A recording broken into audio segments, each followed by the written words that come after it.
Salamat. Makinig ka sa paliwanag ko. Hindi. Ikaw ang makinig. Magdadalawang araw nang hindi pinapayagan ni Tio Vicenteng lumabas ng bahay si Maruha.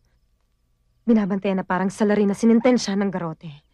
At dahil yan sa kapusukan mo, maawa ka sa pinsan ko. Kung talagang mahal mo si Maruha, kahabagan mo ang kanyang kalagayan. Ason, ito na ang kauli-hulihang pabor na hihingin ko sa'yo. Gabriel, magising ka sa katotohanan. Wala nang pabor. Wala nang pag-asa. Tapos na. Tapos na ang kabaliwang pinagpapasasaan ninyo.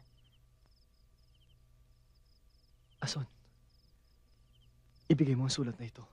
Ayoko. Ipinapangako ko. Hinding-hindi na kita gagambalain pagkatapos ito. Ibigay mo ang sulat na ito kay Maruha.